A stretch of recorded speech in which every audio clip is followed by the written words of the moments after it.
Hello everyone and welcome again to one of our monthly trade tips.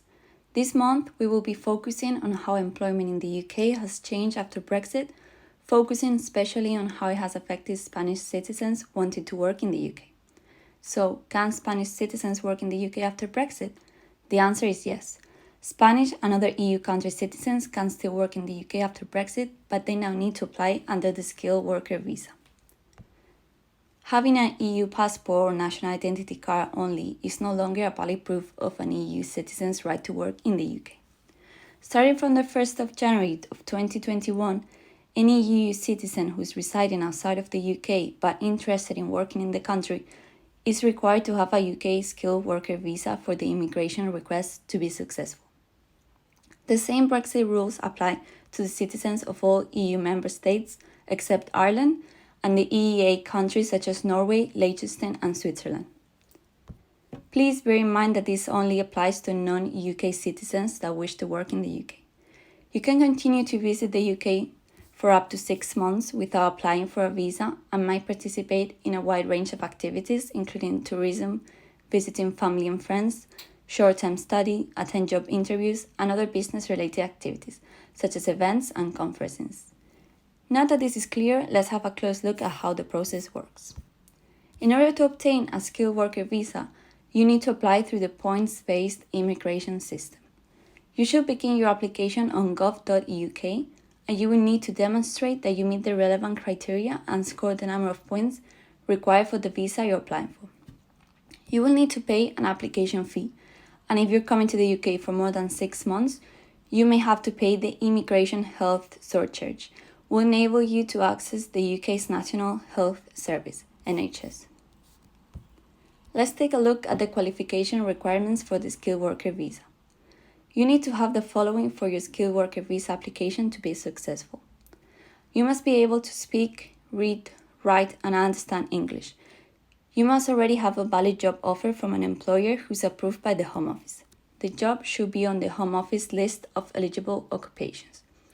Your future employer must issue you with a certificate of sponsorship, and they must also tell you an expected salary, one that is approved and within the Home Office minimum salary scale.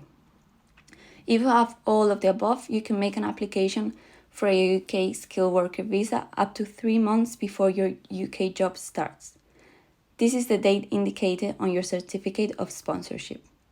You also need to pass relevant checks, including UK criminal checks. A total of 70 points is required to be eligible to apply. Some characteristics are tradable. If a characteristic is tradable, it means you do not have to fulfill this specific requirement, but can instead fulfill a different one to meet the required points. This table provides an overview of the necessary characteristics to be eligible for a visa under the new points-based system. As part of your application, you will need to verify your identity. Most people will be able to do this using a smartphone through the UK Immigration ID Check app. As part of the online application, those who cannot use the UK Immigration ID Check app will need to attend a visa application centre. The processing time for applications vary depending on the visa you're applying for and the service available. You must apply and receive confirmation that you have been successful before you travel to the UK. You will have created a UK Visas and Immigration account when you apply for a visa using the ID Check app or to the EU Settlement Scheme. You will use your UKV account credentials to sign into to view and prove service on gov.uk, which is where you can access your immigration status. For more information, read the Immigration Status Guidance. As we said before, an EU passport or national identity card alone is no longer valid proof of someone's right to work in the UK, and employers are entitled to check an employee's right to work in the UK. For most EU, EEA and Swiss citizens, they can check their right to work online using a share code provided by the employee or the date of birth. Since the freedom of movement between the UK and the EU has ended and the UK has introduced a points-based immigration system, recruiting people from outside the UK has become a challenge for companies. Employers need to obtain a now sponsorship license to employ workers from abroad. So how does an employer obtain a sponsorship license to employ from abroad? To apply for a sponsor's license, formerly known as Tier 2 sponsor's license, a company is required to submit an application form online, along with a minimum of 4 specified supporting documents as evidence of its trading presence in the UK, in addition to a covering letter to provide background information about the company. Once this is granted, the company will need to assign the certificate of sponsorship to the migrant worker they intend to sponsor to generate a reference number for the candidate to submit during their visa application. We wanted to include in this presentation some of the most useful links to apply for the skilled worker visa and also for employees wanting to apply for the sponsorship license. Once in the gov.uk website, you will find the following document, which will guide you in detail through the whole process of applying for the skilled worker visa. To conclude, we would like to go back to the main points mentioned in the presentation. Spanish citizens can work in the UK after Brexit under a skilled worker visa. There are certain qualification requirements for the visa application to be successful.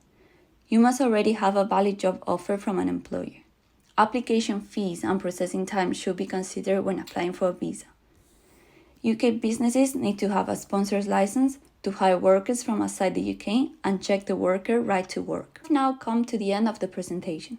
Thank you very much for your time, and we hope you enjoyed it and learned about how Brexit has influenced the employment in the UK regarding citizens from the EU member states. If you have any questions or you would like to discuss any of the given points further, please get in contact with us. We would love to help you. If you enjoyed this trade tip, please take a look at the previous trade tips that you will find on our website. We hope to see you again next month and have a nice day. Bye.